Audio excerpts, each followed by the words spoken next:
Me llamo Ángela Robledo, tengo 69 años y vivo sola en una casa antigua de 2 plantas en un barrio tranquilo de Toledo, a unos 20 minutos andando del centro histórico. Era un martes de octubre de 2024, un día nublado y húmedo de esos que te invitan a ordenar la casa para que no se meta el frío del otoño. Aquella mañana me levanté temprano con la idea de dejar todo impecable. La humedad hace que las maderas de la casa crujan más, y quería tener las ventanas limpias antes de que llegaran las lluvias de noviembre. Sin embargo, no contaba con que ese día recibiría una llamada que cambiaría mi rutina por completo. Cuando estaba sacando los trapos y el cubo con agua, mi teléfono sonó. En la pantalla vi un nombre que me hizo sonreír. Elena Martín, mi amiga de juventud, a la que no veía desde hacía más de 30 años. Su voz sonaba igual que entonces, alegre y cercana. Me dijo que solo estaría de paso por Toledo ese día y me propuso vernos en el café de la plaza de Zocodover. Me hizo tanta ilusión que sentí cómo el corazón se me calentaba de golpe. Dudé un instante. Tenía la casa patas arriba, con polvo en los muebles, los cristales empañados y las escaleras llenas de pelusas. Pero entonces recordé a Carolina Suárez, la joven que vivía en la misma calle, a apenas 2 puertas de mi casa. Estudiaba enfermería y a veces hacía trabajos de limpieza para sacar un dinero extra. La llamé y aceptó encantada. Le expliqué con detalle lo que debía hacer. Limpiar la biblioteca del salón, fregar bien las escaleras del segundo piso y tener cuidado con los estantes antiguos de Manuel, mi difunto marido, donde se acumulaba polvo como si el tiempo se hubiese detenido ahí. Le dejé la llave de repuesto y le pedí que cerrara bien al terminar.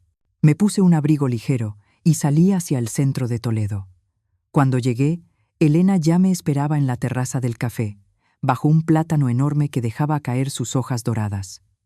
Nos abrazamos largo rato. Me contó sobre sus hijos, sus nietos y su vida en Madrid. Yo le hablé de Manuel, de su trabajo en el periódico local y de cómo me costó acostumbrarme a la soledad después de su muerte. Reímos recordando aventuras de juventud. En medio de aquella charla cálida, mi teléfono volvió a sonar. Era Carolina. Pensé que llamaba para avisarme de que ya había terminado y que me dejaba la llave en el buzón. Contesté sonriendo, pero lo que escuché me heló la sangre. No era su voz tranquila de siempre. Respiraba entrecortado, como si intentara no gritar. «Señora Ángela», susurró. «¿Hay alguien más en la casa?» Sentí que el corazón me dio un vuelco. No respondí intentando sonar serena. «Estoy en el centro, tomando un café, y mi marido, bueno, ya no está, estoy sola». «¿Por qué lo preguntas, Carolina?» Hubo unos segundos de silencio. Se oía su respiración nerviosa al otro lado. Entonces lo dijo. «Hay una mujer, en el segundo piso, vestida de blanco. La vi cuando limpiaba las escaleras. Caminó por el pasillo y desapareció en la última habitación». La taza tembló en mi mano. Me disculpé con Elena como pude y salí corriendo. Le dije a Carolina: «Sal de ahí ahora mismo. Cierra la puerta y espera fuera. Voy en camino». Mientras corría hacia el coche, marqué el 112 con los dedos temblorosos. Mi voz se quebraba al explicar la situación. No sabía si era una intrusa o algo peor, pero tenía que llegar cuanto antes. Cuando doblé la esquina de mi calle, vi la puerta abierta de par en par y a Carolina abrazada a sí misma en la acera. Su rostro estaba blanco como el papel. «Me alegra que estés aquí. Si estás viendo este video, dale like. Suscríbete al canal y cuéntame en los comentarios desde qué ciudad de España escuchas mi historia. Quiero saber hasta dónde llega». Intenté explicarle a la gente que había un intruso en mi casa. Las palabras salían atropelladas porque mi mente era un torbellino. Mientras hablaba, marqué de nuevo el número de Carolina, pero no respondió. Cada tono sin respuesta hacía que mi corazón golpeara más fuerte, como si quisiera salirse del pecho. Imaginé lo peor, que algo le había pasado, o que esa figura que había visto la había atacado. Aquel martes de octubre, las calles de Toledo parecían interminables. Aceleré cuanto pude, aunque sabía que en esas calles, estrechas y empedradas, no podía ir tan deprisa. Cuando llegué a mi calle, vi un coche patrulla estacionado frente a la puerta. Me bajé casi sin cerrar bien el coche. Carolina estaba sentada en el escalón de entrada, encogida sobre sí misma, con el rostro pálido y los ojos muy abiertos. Me lancé hacia ella y la abracé con fuerza. ¿Estás bien?, le pregunté casi sin respirar. ¿Viste algo más? Ella solo negó lentamente con la cabeza, apretando los labios como si temiera que si los abría, los recuerdos saldrían gritando. 2 agentes salieron de la casa. Uno era un hombre de mediana edad, con el ceño fruncido y mirada profesional. El otro, un joven con la chaqueta del uniforme todavía demasiado nueva. Me dijeron que habían revisado cada habitación, cada armario, debajo de las camas y hasta el pequeño cobertizo del patio trasero. «No hay nadie dentro», señora Robledo, dijo el mayor con voz firme. «Tampoco hay señales de entrada forzada. Todas las ventanas y puertas están cerradas por dentro». Sentí un alivio superficial, pero el miedo seguía allí, como una piedra en el estómago. Carolina, todavía temblando, susurró: «Se lo juro, la vi». Era una mujer con un vestido blanco. Caminó por el pasillo del segundo piso y desapareció en la última habitación. «No era una sombra, señora Ángela. Yo la vi». Le acaricié el hombro intentando calmarla, pero dentro de mí empezaba a nacer una duda inquietante. Mi casa tenía más de 70 años. Había sido construida por la familia de Manuel, mi difunto marido. Las paredes de piedra, las puertas de madera que crujían y los rincones oscuros siempre me habían hecho sentir que escondían historias que nadie contaba. Fue entonces cuando escuché el motor familiar del coche de Manuel y de golpe recordé que ya no estaba. Apreté los puños. Aquel sonido venía, en realidad, del coche de Elena, que llegaba preocupada tras mi abrupta salida del café. Se detuvo junto a mí con cara de alarma. «¿Qué ha pasado, Ángela?», preguntó. Antes de que pudiera responder, los agentes se acercaron a nosotras. Les expliqué la situación con más calma. Elena fruncía el ceño, incrédula. Uno de los policías, el más joven, comentó que en casas antiguas los reflejos de luz podían parecer siluetas humanas.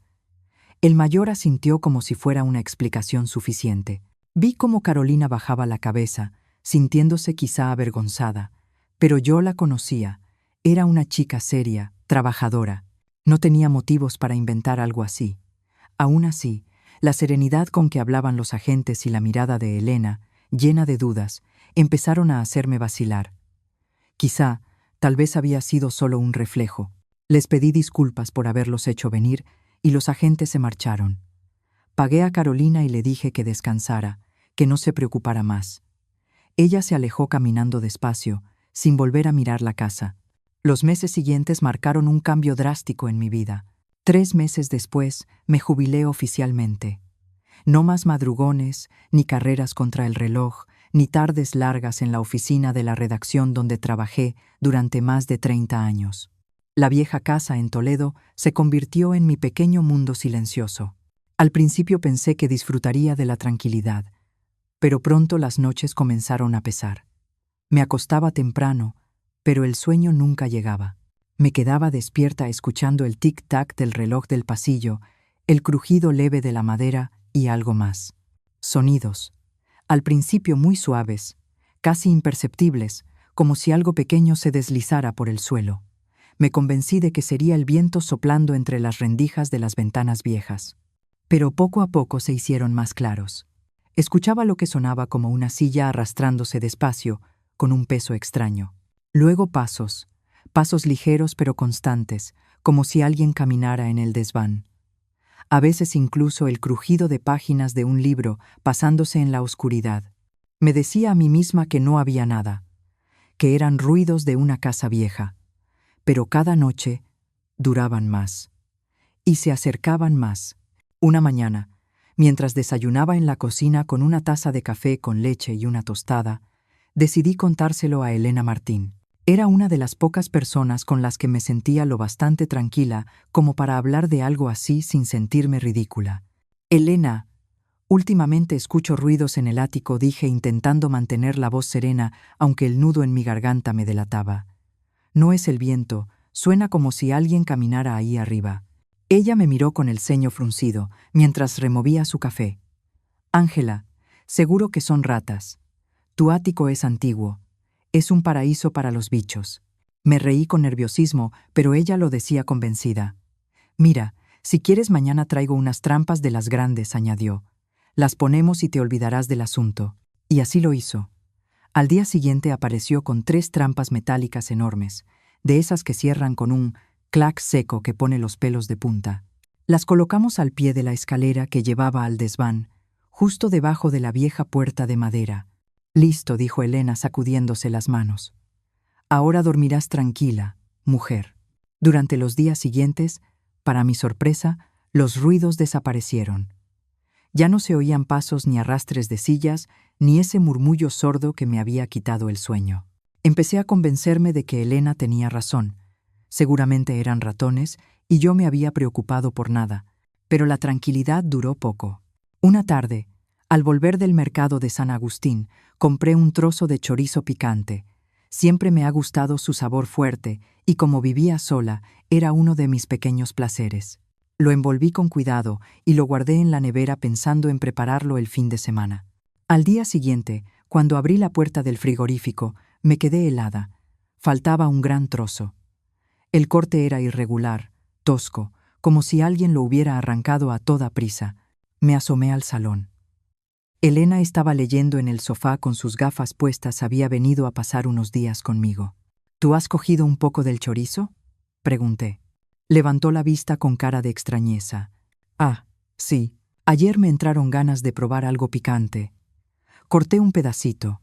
Estaba buenísimo. Me quedé inmóvil. Elena nunca había soportado nada picante. Siempre se quejaba cuando cocinaba algo con demasiado condimento. Aquella respuesta me dejó con un sabor amargo en la boca. No quise discutir. Solo asentí en silencio, aunque una duda fría empezó a instalarse dentro de mí. Unos días después, el chorizo desapareció por completo. Revisé la nevera, la basura, incluso pensé si lo había tirado sin darme cuenta. Nada. Y esta vez no le pregunté nada a Elena. La sensación de incomodidad ya era demasiado fuerte. El sábado siguiente salimos temprano a Talavera de la Reina a visitar a unos viejos amigos. Fue un día tranquilo y largo. Regresamos bien entrada la noche. La calle estaba silenciosa. Las luces de las farolas alumbraban el empedrado con ese tono dorado que siempre me ha gustado. Todo parecía normal, hasta que subí al baño del segundo piso para lavarme la cara. En cuanto puse un pie dentro, sentí algo frío y húmedo. El suelo estaba completamente empapado. El agua helada se coló entre mis sandalias, subiendo como una punzada. Miré alrededor.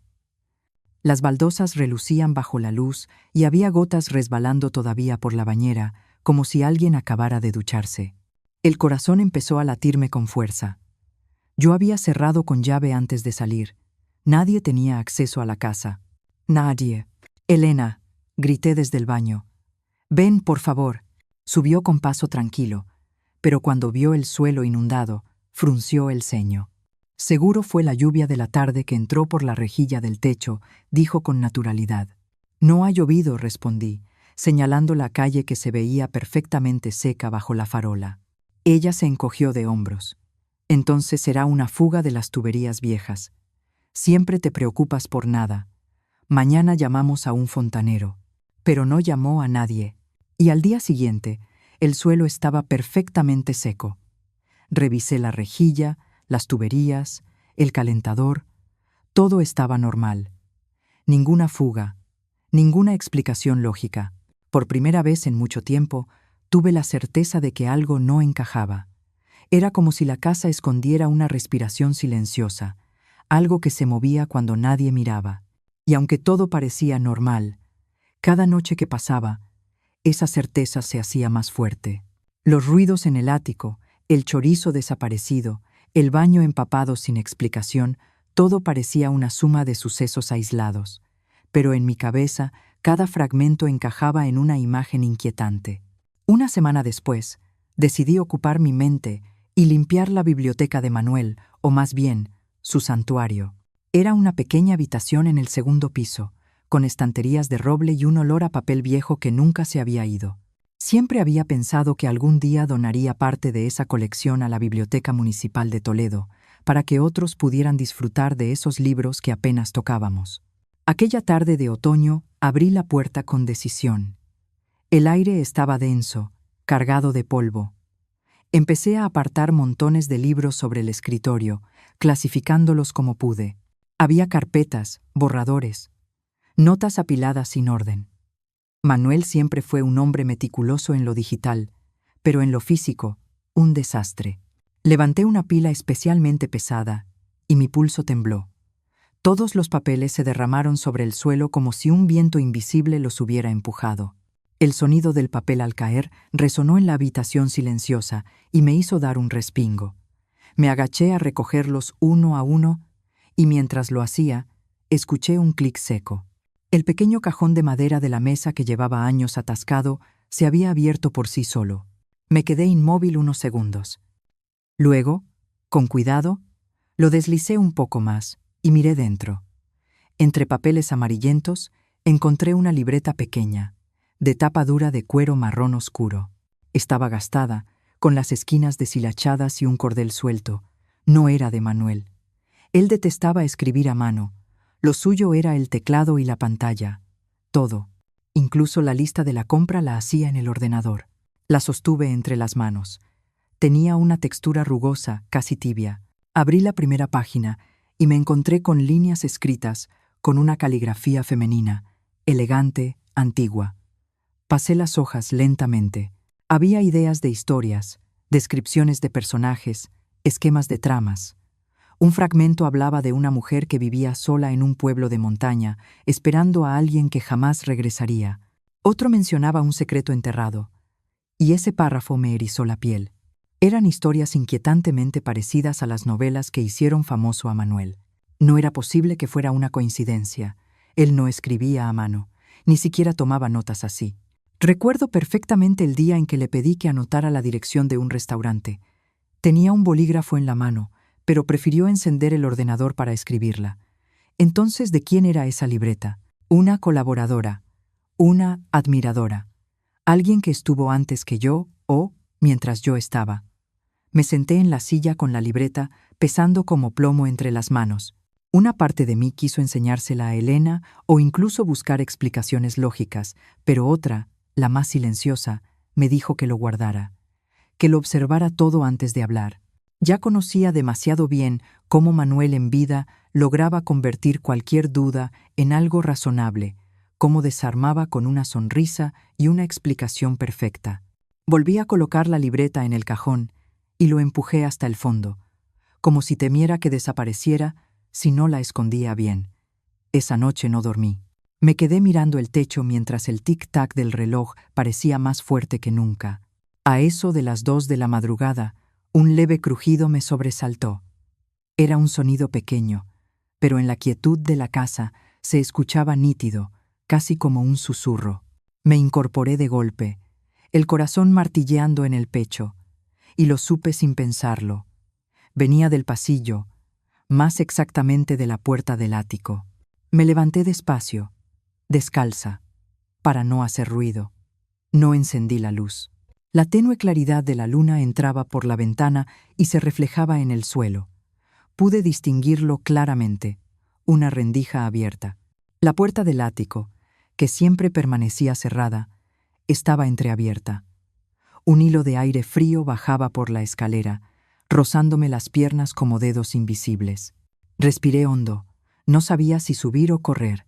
Cada parte de mi cuerpo me pedía una cosa distinta. Y fue entonces cuando escuché otro sonido. Un golpecito suave, como si alguien estuviera esperando. La puerta del ático estaba entreabierta. Una corriente de aire frío y húmedo descendía, trayendo consigo un olor denso a papel viejo, madera encerrada y polvo húmedo. Me quedé inmóvil, con los pies descalzos pegados al suelo helado. El miedo y la curiosidad se mezclaban dentro de mí como dos corrientes opuestas que me paralizaban. Volví a la habitación con el corazón golpeándome el pecho y toqué suavemente el hombro de Elena. «Despierta», susurré. «La puerta del ático está abierta». Ella se removió con fastidio, se calzó sus pantuflas de lana y caminó delante de mí por el pasillo sin decir palabra, aún con el gesto de alguien a quien acaban de sacar de un sueño profundo. Cuando llegamos, la puerta estaba completamente cerrada, con el pestillo bien encajado, como si nunca se hubiera movido. Me quedé mirando, buscando alguna señal, un rasguño, una marca, cualquier rendija que probara que no estaba loca. Nada. Elena se volvió hacia mí con una expresión de cansancio y escepticismo. «Ángela, estás muy tensa últimamente», dijo con voz grave, entre suspiros. «No duermes bien. Estás viendo cosas que no existen. Vuelve a la cama, anda». Me acompañó de regreso a la habitación. Me acosté, pero no cerré los ojos. Me quedé fija mirando el techo, escuchando cada crujido de la casa como si fuera una amenaza. Por primera vez, empecé a dudar de mí misma. ¿Y si todo estaba solo en mi cabeza? En los días siguientes, desde que encontré aquella libreta misteriosa, intenté fingir que todo era normal, aunque por dentro la inquietud crecía como hiedra sobre piedra. Empecé a fijarme en cada gesto de Elena, en cada mirada. Había adoptado un hábito nuevo. Alrededor de las 10 de la noche, cuando yo ya estaba en la cama con un libro en las manos, lista para dormir, decía: «Voy a quedarme un rato más en la biblioteca. Necesito concentrarme.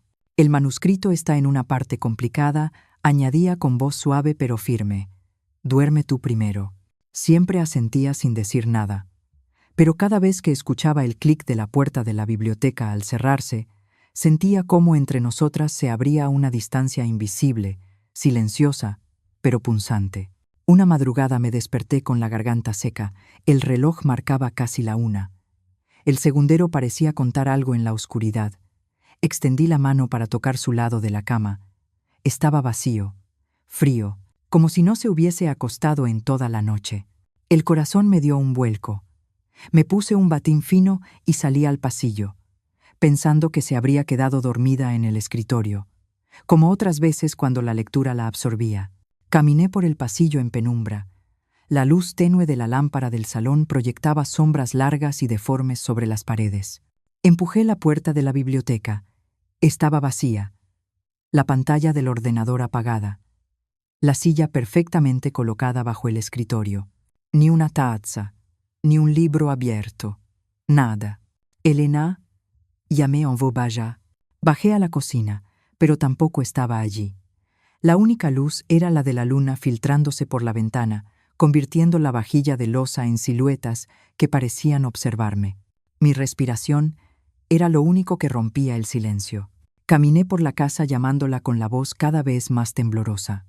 El corazón me latía desbocado, como si mi cuerpo supiera que estaba a punto de enfrentar algo. Entonces, al pasar junto a la escalera que llevaba al segundo piso, lo oí. Un paso suave, casi imperceptible. Levanté la vista. Bajo la débil luz del pasillo vi una silueta que bajaba lentamente. Era Elena. Iba descalza, con movimientos silenciosos, como si no quisiera ser escuchada. En su mano llevaba un plato de porcelana blanca, de esos que usábamos solo en cenas especiales. Cuando me vio allí, se le abrieron los ojos de par en par. Una mezcla de sorpresa y algo que no supe descifrar cruzó su rostro. El plato se le resbaló de las manos. Cayó contra el suelo de piedra con un clan agudo que rompió el silencio nocturno. Los fragmentos volaron a los lados como cuchillas. Me quedé paralizada. El plato estaba limpio, sin restos de comida ni grasa, brillaba como recién lavado. Levanté lentamente la vista hacia ella. Su respiración era entrecortada. «¿Qué hacías en el ático?», pregunté con la voz temblorosa. No respondió, solo dio un paso atrás. Y en ese instante, comprendí que algo muy importante me estaba ocultando. «¿Qué hacías ahí arriba a estas horas?», pregunté con un hilo de voz que me temblaba más de lo que habría querido. Elena se agachó lentamente y empezó a recoger los pedazos de porcelana rota con movimientos calculados, como si cada fragmento le diera un poco de tiempo para pensar en una respuesta. Evitaba mi mirada. Me quedé atascada con el final del libro», dijo al fin, con un tono forzado, artificial. «El editor no deja de presionarme. Ya sabes, necesitaba un lugar tranquilo. Así que subí al ático un rato. Me dio hambre y llevé algo de comida. Me quedé allí mirándola, sin creerle del todo. Me arrodillé para ayudarla, y cuando nuestros dedos se rozaron sobre el suelo frío, sentí un escalofrío que no tenía nada que ver con la temperatura. Esa mano, que antes me daba consuelo, ahora me helaba la piel. Sabía que llevaba semanas bajo mucha presión. Las llamadas constantes de don Ramos, su editor, la tenían tensa, pero algo en esa escena no encajaba. Tal vez, me dije intentando tranquilizarme, solo necesitaba un espacio propio para trabajar. Tal vez yo estaba exagerando. A la mañana siguiente, la casa amaneció cargada, como si una nube invisible flotara sobre nosotras. Me desperté con la cabeza pesada, llena de preguntas sin respuesta. Elena, evitando mi mirada, se levantó mucho más temprano de lo habitual. Escuché el tintinear de la porcelana en la cocina, pero no dijo ni un «buenos días». Preparó café en silencio y luego se encerró en la biblioteca, cerrando la puerta con firmeza. No hacía falta más para saber que no quería interrupciones. Me quedé de pie en el pasillo, frente a aquella puerta de madera que parecía pesar toneladas. Sentía que algo se nos estaba escapando de las manos. Cerca del mediodía, Elena salió vestida con un conjunto gris y una pequeña maleta en la mano. Se detuvo en la sala, donde yo estaba sentada con una taza de té frío entre los dedos. «Necesito salir unos días», dijo con voz plana, sin emoción. «Quizá vaya a Madrid. Necesito cambiar de ambiente para inspirarme». La miré sorprendida. Elena nunca se iba sin planearlo con antelación. Siempre lo hablábamos todo. Itinerario, alojamiento, fechas. ¿Por qué tan de repente? Pregunté intentando sonar tranquila, aunque el corazón me latía con fuerza. No me miró directamente.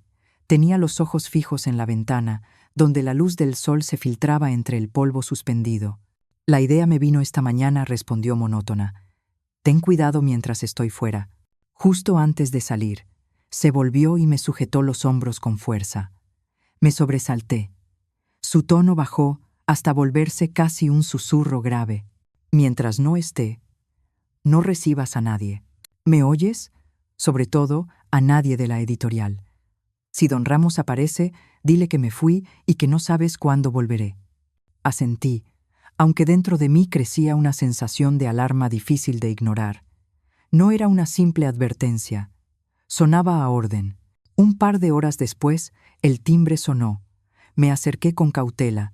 Miré por la mirilla y allí estaban don Ramos y una joven asistente con rostro amable, pero gesto impaciente. Dudé con la mano en el picaporte. Las palabras de Elena resonaban en mi cabeza, pero no podía quedarme escondida. Respiré hondo y abrí la puerta, forzando una sonrisa. «Buenos días». «Señora Robledo», dijo don Ramos con voz dura. «Sé que Elena está aquí. No la encubra. Necesitamos el manuscrito con urgencia. El plazo venció hace 2 semanas». Manteniendo la calma, repetí lo que ella me había pedido. «Lo siento, don Ramos, pero Elena se marchó esta mañana a Madrid. No sé cuándo regresará». Él soltó una risita irónica que me heló la sangre. «No me mienta, por favor. El señor Vargas», señaló hacia la casa de enfrente, «me dijo que todas las noches ve la luz del ático encendida hasta muy tarde. Si trabaja tanto, ya debería tener el manuscrito listo. Esto no es esconderse, es evitar responsabilidades». La joven asistente dio un paso adelante. Tenía una mirada mucho más suave, casi comprensiva. «Señora Robledo, solo queremos ayudar. No estamos aquí para problemas».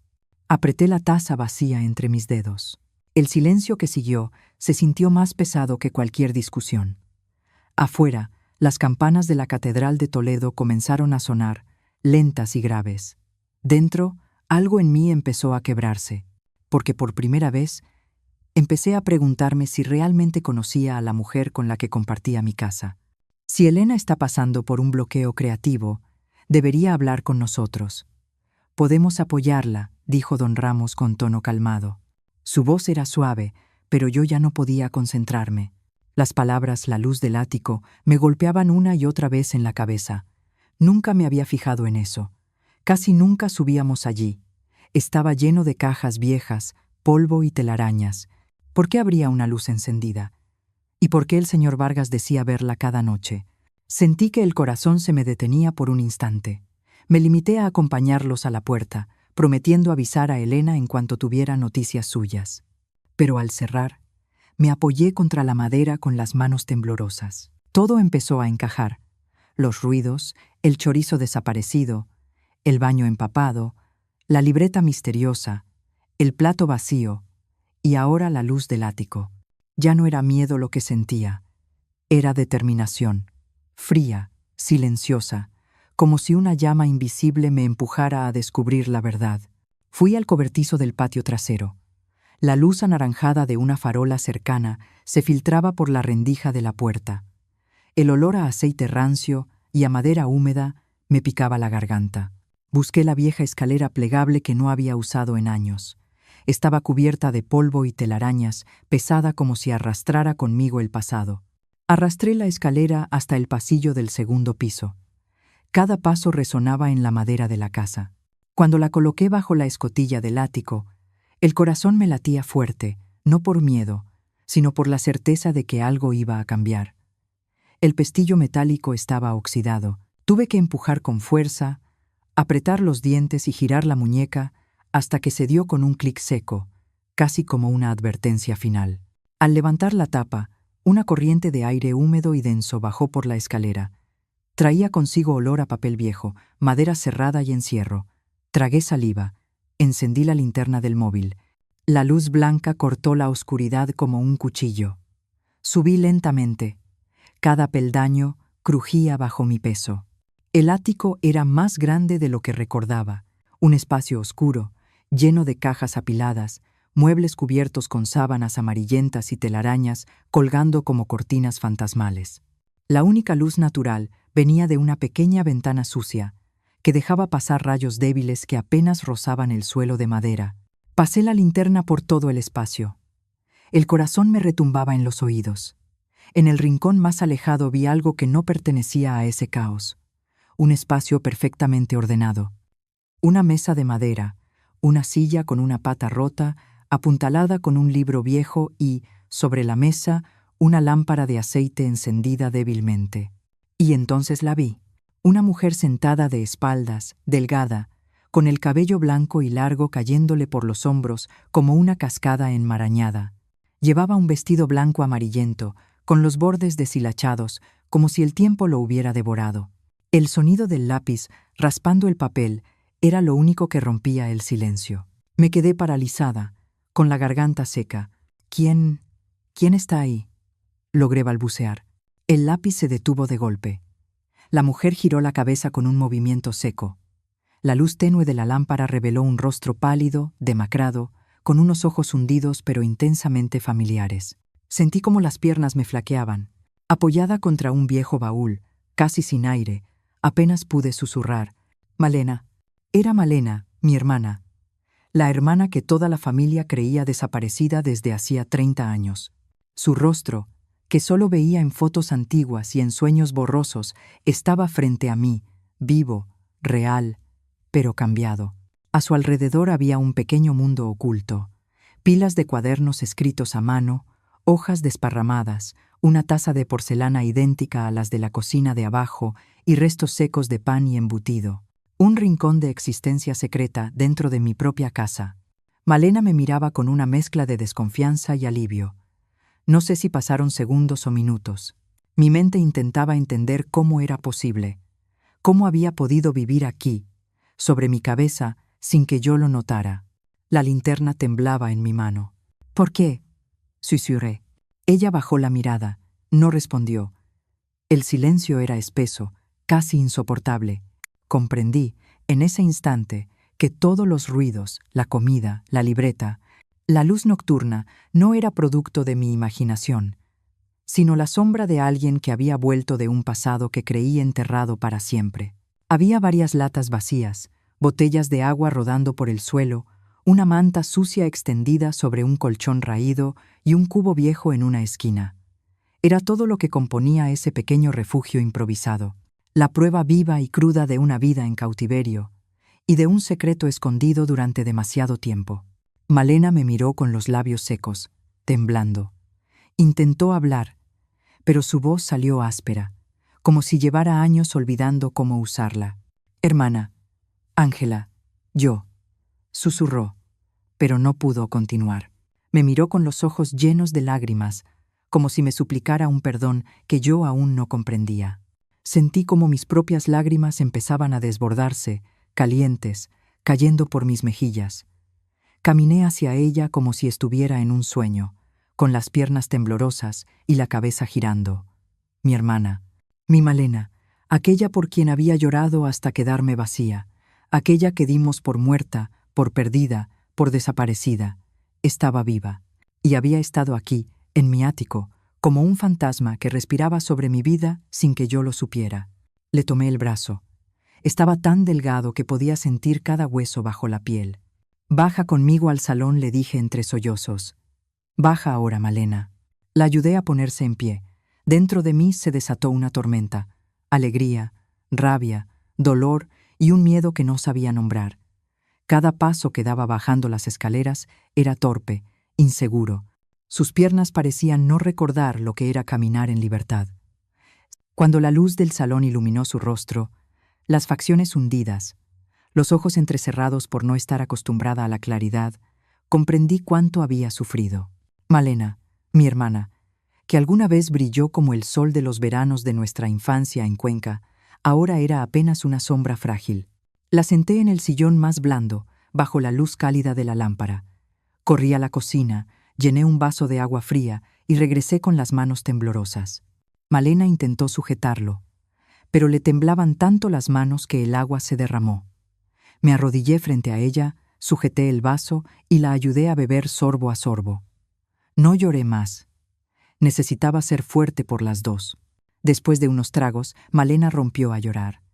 No era un llanto suave, era un grito mudo, como si toda su vida atrapada se desbordara de golpe.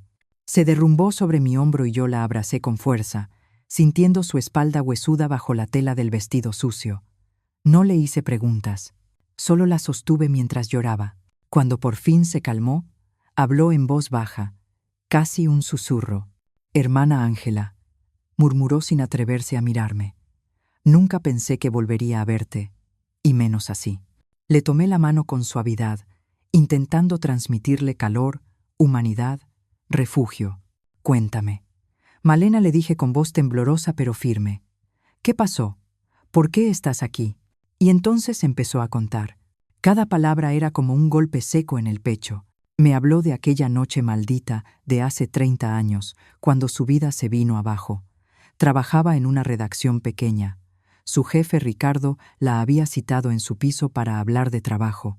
Ella era joven, confiada, pero cuando llegó, Ricardo estaba borracho. Su mirada no era la de un jefe, era la de un depredador. Intentó forzarla. Ella se defendió como pudo. Lo empujó, gritó, pero él no se detuvo.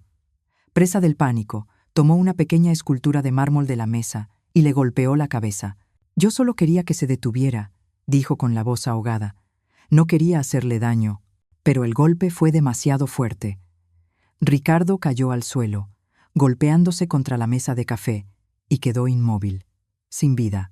Malena temblaba mientras hablaba. Su rostro pálido parecía aún atrapado en esa noche. No sabía qué hacer, susurró. Nadie me habría creído. Él era respetado, y yo era solo una redactora joven. Tragué saliva. Todo empezó a encajar. El miedo, su desaparición, el silencio de la familia. Malena respiró hondo y dijo lo que me rompió definitivamente por dentro. «No huí muy lejos. Me escondí aquí, en nuestra casa. Cuando tú y mamá aún vivíais juntas, tenía miedo. Y luego ya no supe salir». Yo apreté su mano con fuerza, como si así pudiera protegerla de todo el dolor que cargaba. Por primera vez en 30 años, mi hermana no estaba perdida. Estaba aquí, y ahora nada volvería a ser igual. Malena me lo contó todo con la voz rota. Se había quedado paralizada aquella noche, con la mente en blanco por el miedo. Justo en ese instante, Esteban apareció. Ella me relató que él solo había pasado para invitarla a cenar a casa. Pero al entrar, presenció toda la escena. El cuerpo de Ricardo en el suelo, la sangre en la alfombra, el silencio espeso. Quería llamar a la policía, dijo Malena con los ojos enrojecidos. Quería entregarme, hacer lo correcto, pero Esteban no la dejó. Se quedó mirándola con esa calma escalofriante que yo conocía bien. «Irás a la cárcel, Malena», le dijo con voz fría. «Perderás toda tu vida. Déjame ayudarte. Por Ángela te protegeré». Mi estómago se revolvió al escuchar esas palabras. Esteban, el hombre en quien confié, al que amé, había manipulado a mi hermana usando mi nombre, mi amor, mi lealtad ciega hacia él. Convenció a Malena de que ocultar la verdad era la única forma de protegerme, de evitar que nuestra familia cargara con la vergüenza. Aquella misma noche, aprovechando la oscuridad de la Sierra de Santa Rosa, Esteban metió el cuerpo de Ricardo en su coche. Condujo hasta un lugar apartado, cavó una fosa en la ladera y enterró allí el secreto. Después volvió a casa mientras yo dormía, subió al ático y escondió a Malena. «Solo será temporal», le dijo, «hasta que todo se calme». Temporal se convirtió en 30 años. Esteban convirtió a mi hermana en un fantasma, viviendo justo sobre mi cabeza, en silencio. Cuando la policía investigó la desaparición de Ricardo, descubrió que él había retirado una gran suma de dinero. Y entonces Esteban, con su astucia fría, inventó una historia. Dijo que Malena y Ricardo mantenían una relación secreta y que habían huido juntos. La desaparición de ambos encajó perfectamente en su mentira.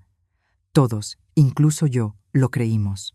La investigación se estancó y Malena pasó a ser una fugitiva. La vergüenza nos hundió.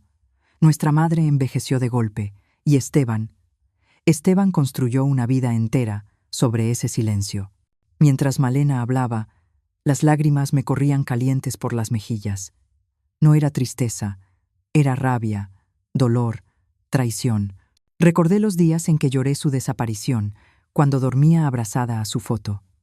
Recordé cómo Esteban publicó su primera novela justo un año después de aquello. Recordé la fama, el dinero, los aplausos, todo levantado sobre las ruinas de mi hermana. «No lo sabía, Malena», susurré con la voz quebrada. «No sabía nada». Ella respiró con dificultad. «Los primeros años fueron un infierno», continuó con voz ronca, perdida en recuerdos. «Vivía con miedo, con culpa. Cada noche soñaba que la policía venía por mí, o que nunca saldría de la oscuridad». Hizo una pausa, temblando, para no quebrarse del todo. Entonces, empecé a escribir. Escribía sobre mundos donde podía ser libre, donde no era una sombra escondida. La escuché con el corazón desgarrado. Imaginé a la joven Malena, llena de vida, encogida en ese ático, aferrándose a un lápiz como a la última chispa de esperanza. Y un día, continuó Esteban, encontró mis escritos. Pensé que me animaría a seguir, pero no. Sus ojos brillaron como si hubiera descubierto un tesoro. Me dijo: «Tienes talento. Escribe. Escribe para mí. Yo seré tu voz ante el mundo». Au. Recordé perfectamente el momento en que Esteban anunció que dejaba su trabajo como contable para dedicarse a escribir. Lo celebré, lo apoyé. Creí que era su vocación oculta. ¡Qué ironía! Su éxito, sus libros aclamados, no eran suyos. Él no era un escritor, dije en voz baja, más para mí que para ella. Era un ladrón. Malena asintió lentamente, con lágrimas en los ojos. Muchas veces quise detenerme, susurró. Entregarme a la policía. No podía soportar la culpa. Pero él me recordaba que si hablaba, tú pagarías las consecuencias, y yo no podía destruirte también a ti. Me quedé helada. Esteban me había usado como arma para encadenar a mi hermana durante 3 décadas. 30 años de silencio, de sombras, de palabras robadas. Y yo, sin saberlo, había compartido la mesa, la cama y la vida con su verdugo. En ese instante lo supe con claridad. La verdad no podía quedarse enterrada como Ricardo en aquella ladera. Había llegado el momento de romper el silencio, aunque eso significara desenterrar el pasado más oscuro de mi vida. La sensación de estar viviendo una vida que no era mía, dijo Malena con la voz rota. Cada vez que intentaba entregarme, Esteban me amenazaba. Decía que si hablaba, tú serías la que más sufriría, que no soportarías saber que tu hermana había cometido un crimen y que tu marido era su cómplice, que lo perderías todo, tu familia, tu nombre, tu vida. Me mordí el labio, y las lágrimas comenzaron a correrme por las mejillas. Sus palabras eran cuchillos. Esteban había usado mi amor por él y el amor de Malena hacia mí como un candado, encerrándola en la oscuridad durante 3 décadas. Me cubrí el rostro, conteniendo los sollozos. «Perdóname», Malena susurré con voz quebrada. «No lo sabía, nunca imaginé que...» Ella negó con la cabeza. Tomó mis manos con sus dedos huesudos y las apretó con fuerza, como si quisiera sacarme del pozo de culpa en el que me hundía. «No te disculpes», hermana, dijo con un hilo de voz. Yo también lo permití. Tenía miedo. Creí que hacer lo que él decía era la única forma de protegerte. Me contó que vivir escondida se había vuelto insoportable, especialmente desde que me jubilé y pasaba más tiempo en casa. Antes, cuando salías temprano y regresabas tarde, apenas notabas nada, dijo bajando la mirada. Me bañaba en cuanto cerrabas la puerta y comía en las noches, a oscuras, para no ser descubierta. Recordé, de golpe, cada pequeño detalle que había decidido ignorar: el charco de agua en el baño, el trozo de chorizo desaparecido, los ruidos en el ático. Todos esos avisos me habían rozado la conciencia como susurros que elegí no escuchar. Pensé también en las novelas de Esteban. Siempre me habían parecido extrañas, ambientadas en un tiempo detenido, con personajes que escribían cartas, que esperaban en estaciones vacías, que no conocían móviles ni internet. Yo lo atribuía a su estilo literario, pero ahora lo entendía. Ese mundo detenido era el mundo de Malena, el mundo en el que había vivido encerrada. Malena me miró con los ojos llenos de lágrimas. «Hermana Ángela», dijo con voz temblorosa, pero firme, «ya no puedo seguir viviendo así. He pagado mi error 30 años en esta prisión invisible. Ahora quiero enfrentar la justicia de verdad. Quiero entregarme». Sentí que sus palabras me atravesaban como un cuchillo. Ya la había perdido una vez cuando desapareció. No quería perderla otra vez. Pero cuando la miré a los ojos, supe que esa era su verdad, su liberación. Apreté su mano con fuerza, conteniendo mi llanto. «Está bien», Malena, dije con la voz entrecortada. «Te llevaré a la comisaría. Vamos a enfrentarlo juntas». La abracé fuerte, sintiendo su cuerpo frágil en mis brazos. A pesar del dolor, una pequeña chispa se encendió dentro de mí. Esperanza. Esperanza de que, aunque tarde, aún podía ayudarla a recuperar su libertad. A la mañana siguiente, la ayudé a vestirse con uno de mis vestidos limpios. Le quedaba grande en su cuerpo delgado, pero al menos la hacía ver más digna. No habíamos dormido en toda la noche. Nos sentamos en la sala, y mientras esperábamos que amaneciera, le conté cómo había cambiado el mundo. Las calles de Toledo llenas de coches eléctricos, las pantallas táctiles, los teléfonos inteligentes pegados a las manos de la gente. Le hablé de personas que ya no estaban y de cómo yo también había cambiado. Malena me escuchaba en silencio, con la mirada perdida, como quien intenta imaginar un planeta desconocido. Conduje despacio por las calles de la ciudad. Ella iba sentada a mi lado, encogida, con las manos entrelazadas sobre las rodillas, observando cada escaparate, cada paso de peatones, como si lo viera todo por primera vez. «Todo ha cambiado demasiado», susurró con asombro. Su voz tenía algo de miedo, pero también una extraña paz, como si por fin estuviera saliendo de una pesadilla larga y densa. Yo mantuve ambas manos firmes sobre el volante, sintiendo el peso de cada kilómetro como una decisión irrevocable. Ese día no conducía solo hacia una comisaría. Conducía hacia el fin de un silencio que nos había envenenado durante 30 años.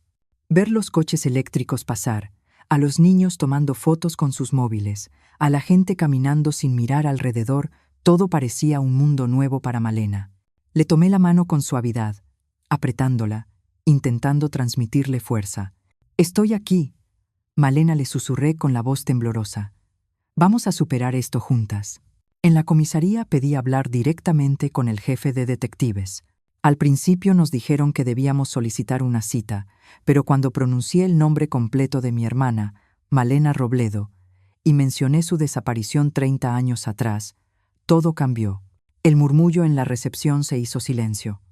De pronto, varias miradas se cruzaron entre sí con inquietud. Un oficial nos condujo a una sala de interrogatorios. Paredes grises, una mesa metálica helada y un único fluorescente que zumbaba como un insecto atrapado. Con mi ayuda, Malena empezó a contar su historia. Su voz era clara, serena, como si hubiera ensayado cada palabra 1000 veces en la oscuridad del ático. Relató la noche en que Ricardo murió, el golpe accidental, la intervención de Esteban y los 30 años de cautiverio silencioso. Los policías escuchaban en silencio, entre incrédulos y sobrecogidos. Uno tomaba notas frenéticamente, otro hablaba por radio con tono urgente. Era como si un caso congelado en el tiempo acabara de resucitar. Los archivos se reabrieron esa misma mañana. Un equipo fue enviado a mi casa para registrar el ático y recolectar pruebas.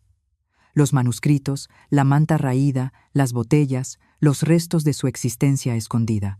Otro grupo partió hacia la ladera de Santa Rosa, guiado por las indicaciones precisas de Malena. Horas después, encontraron restos humanos enterrados bajo un viejo árbol. Las pruebas de ADN confirmaron lo que todos temíamos. Era Ricardo. La verdad había salido a la luz. Una orden de arresto contra Esteban fue emitida de inmediato. La policía organizó una emboscada en nuestra casa, esperando su regreso de lo que él llamaba sus viajes de inspiración. No estuve allí para verlo, pero el señor Vargas, nuestro vecino, me lo contó con detalle. No dijo una sola palabra, me explicó. Solo bajó la cabeza cuando le pusieron las esposas, como si supiera que ese día llegaría. Sentí un vacío frío y denso en el pecho. Esteban, el hombre con el que compartí mi vida, al que defendí sin dudar, no era más que un extraño cargando un secreto que destruyó a toda mi familia. Contraté a un buen abogado para Malena. Quería que su historia se escuchara como lo que era. Una mujer atrapada, manipulada, silenciada durante 3 décadas. Él preparó un alegato basado en la defensa propia y en los años de abuso psicológico que sufrió. Yo quería creer que la justicia sabría verla como una víctima, no como una criminal. Pasé los días preparando cosas para ella, ropa limpia, libros, dulces que le gustaban de niña. No quería que se sintiera sola. Pero unos días después, mientras doblaba un jersey en silencio, sonó el teléfono. La voz al otro lado era fría y formal.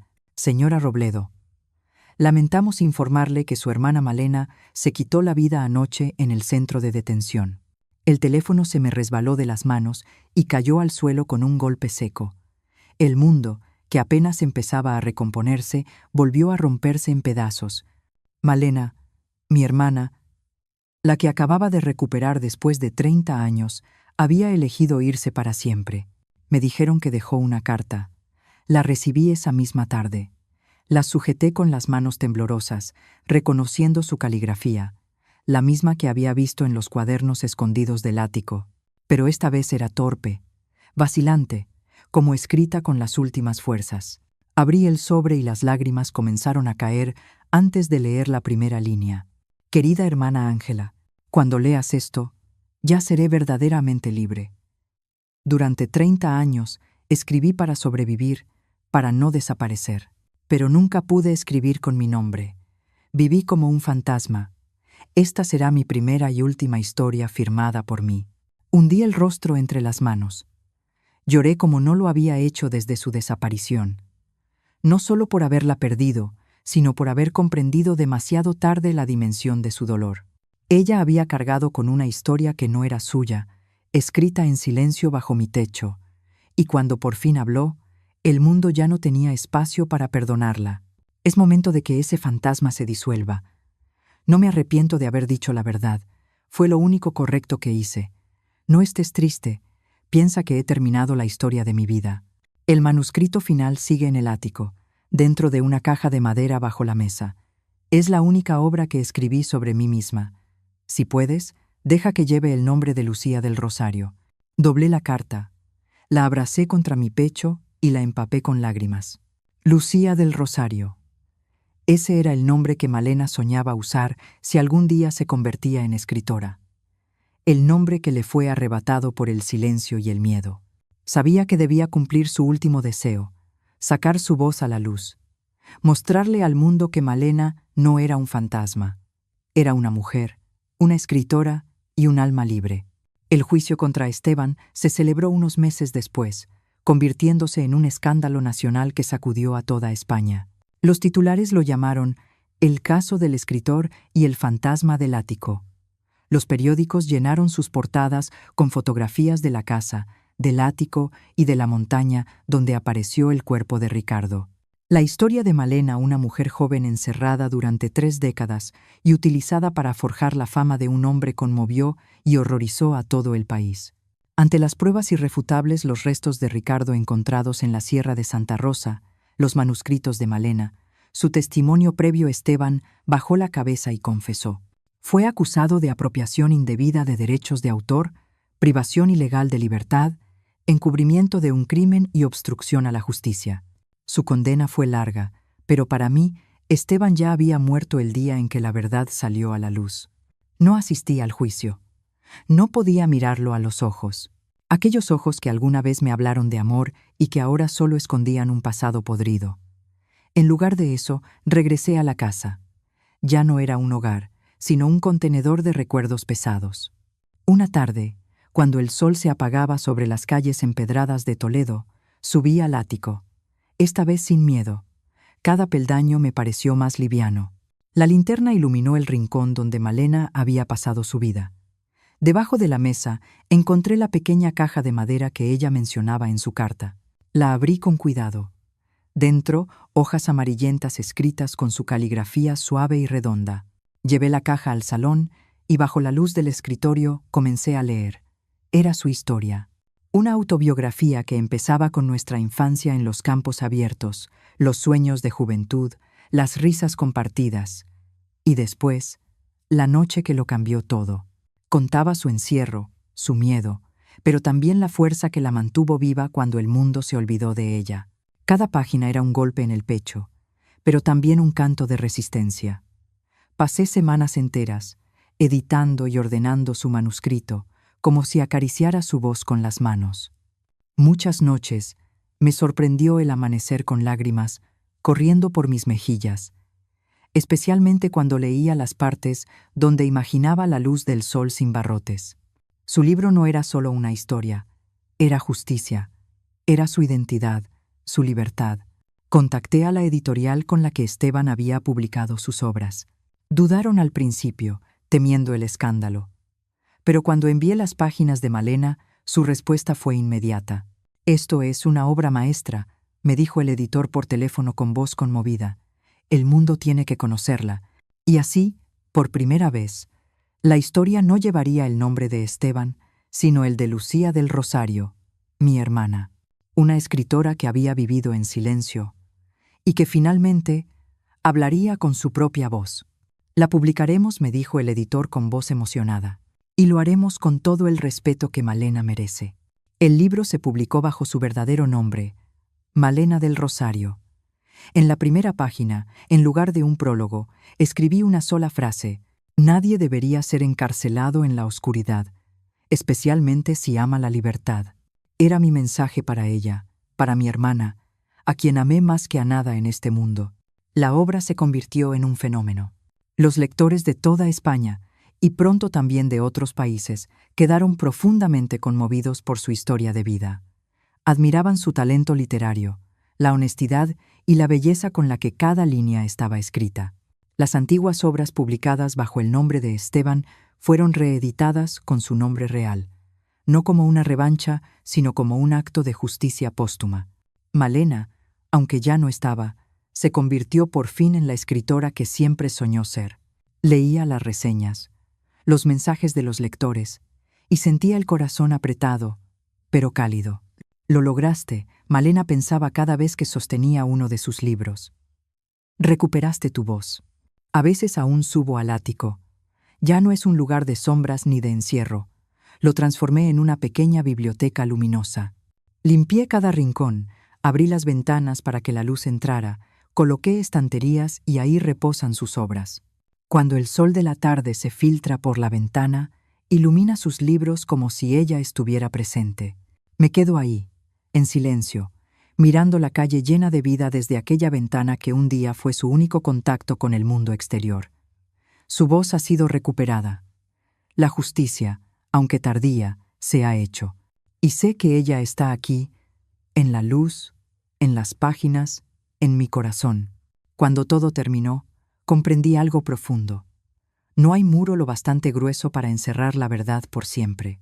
La mentira, aunque esté bien construida, termina pudriéndose con el tiempo, igual que el polvo que cubría esos estantes olvidados. La vida de Malena demuestra que el silencio puede ser más cruel que la culpa y que el miedo es capaz de convertir a una persona en un fantasma de sí misma. Si hay una lección que quiero dejar es esta: atrévanse a enfrentar la verdad, aunque duela.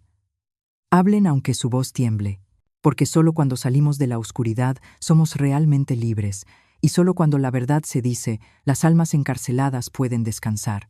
Esta historia ha cambiado nombres y lugares, no para ocultar, sino para proteger. No la cuento para juzgar, sino con la esperanza de que alguien que la escuche pueda detenerse y reflexionar. ¿Cuántas madres, hermanas o hijas están hoy sufriendo en silencio dentro de sus propias casas? Si tú estuvieras en mi lugar, ¿callarías para mantener la paz o enfrentarías la verdad para recuperar tu voz? Esa respuesta, quizás, sea también el principio de tu propia libertad.